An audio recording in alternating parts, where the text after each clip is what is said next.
Greetings once again, my friends.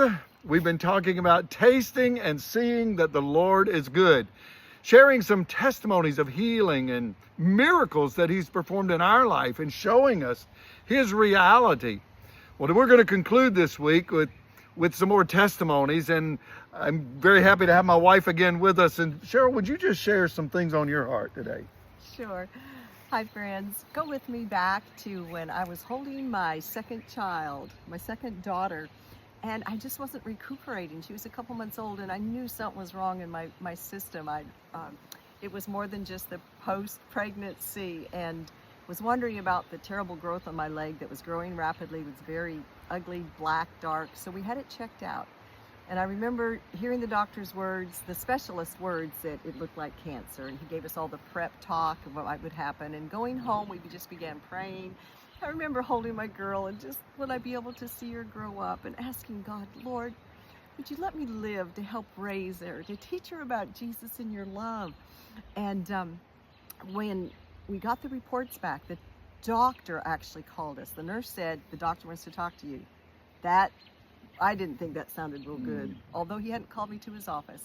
And I could almost still hear him say, I don't understand. I've seen a lot of this, but it's non-cancerous. You don't even have to come back for another checkup. And I give God glory. I just give God glory. There's sometimes I have not been healed, but that was the time that He chose to heal me. And fast forward with that same daughter and her siblings, we were in other countries telling about Jesus. Not only did God allow me to share with my children, but to share with other children. They helped us with puppets and children's songs as we shared Jesus. On one trip, while we were overseas, we were in a Baltic state at a rough hotel. I mean, non-Western, fill in the blanks. And that evening, the same daughter, who was about 9 years old at that time, very uncomfortable, and she had all the symptoms of a bladder infection. And I had the history of knowing that you needed water, you needed good restrooms. We had neither. We only had to drink carbonated pops, which you're not supposed to have with that.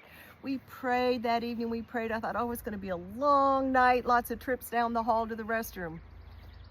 She slept through the night, and the next morning she says, Mom, I feel fine. I feel good.